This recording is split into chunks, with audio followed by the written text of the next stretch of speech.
Well, just a bit of a reaction really after watching us lose on a home game against Burnley. I think that's the first time Burnley had done a double over us for a while, a long time, 70 odd years maybe. Um, anyway, forget about that. The game itself, we started pretty slowly. Um, had a few chances, didn't we? Antonio missed a goal. Pope was in the way of a couple of shots. Yarmolenko's shot. Um, we just don't look like we've got any real impetus, any real, taking confidence from the couple of previous results. Newcastle, we could have won that game and conceded a silly second goal, drawing the game 2-2. We could have nicked it 2-1 or better. And the Chelsea game before that, where we'd got an unexpected result, a bonus game really. And just watching that go now, it's just finished and just watching some of the players being interviewed. Nick Pope's being interviewed now on the telly. He stood in the right place. He was in the right places in between the sticks, wasn't he, Nick Pope? And, it's all a goalkeeper can do.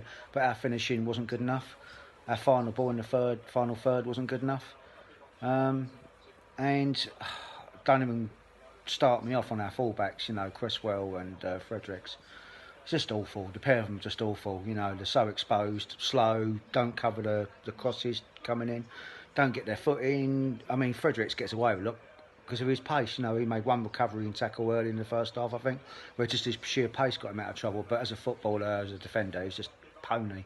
And Cresswell's just finished. He's finished at this level and has been for a while, in my opinion. So I'd rather get Ben Johnson in there, get him in there, play Mazuaka even for the rest of the remaining games. It's just pathetic. It's just pathetic watching this team.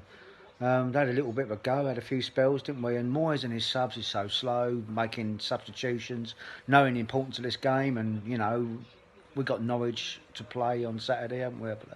I'm away for that. I'm going away for a couple of days, and I'm going to have to sit and watch that, and hoping we turn up and get a result against Norwich and relegate them. But it's just watching that. It's so frustrating. It's so, I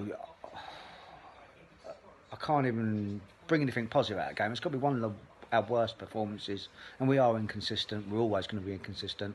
We seem to get up for games and can't get up for other games. And Burnley are a well organised team, and we just have no idea how to break down a well organised team. We've got one dimension.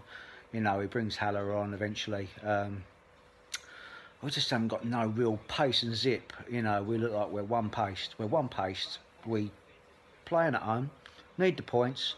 It's almost like we passively stand off. We don't have a go, get our foot in. And Rice is chasing around. There's people swanning around.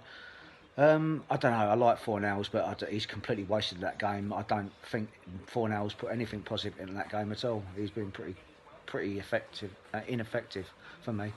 I don't really think there's anything else. Like VAR, there's one VAR decision with the Charchowski, is his name James Charchowski, the centre half that went through on Bowen.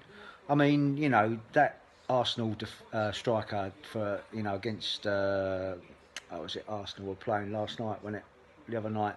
Anyway, he got sent off, didn't he? The ref gave him a yellow and then reviewed it on a VAR to change it from yellow to a red for violent conduct, and I thought that was worse or equally as bad, and there was no VAR check at all to check it. So I just think it's inconsistency again from the referees and the VAR checks to implement the decisions that they can make. And lucky enough, the VAR got us out of the shit for the 2-0 with the offside decision. But again, it's just inconsistency of using the VAR and the technology they've got. Anyway, there's not a lot else to finish up on, other than the fact that we badly need to beat Norwich now, and we've got to rely on the two teams below us on their games that they've got now to play. That we're relying on other results again when it was in our hands, and it still is. It's just, I'm just so frustrated watching us in that. It's always going to be the same watching West Ham. We'll pull up a surprise now and again, compete, and then we won't show up. And this game we just didn't show up. I don't think the players showed a lot of heart and a lot of battle. There was a few of them putting it in as normal, the normal culprits. Bowen will always run. Antonio runs himself into the ground all the time. Haller's getting a bit of match fitness, but We've got to pull something out of the bag against Norwich, and if we don't, we've got no one else to blame apart from ourselves. Up, come on, you eyes.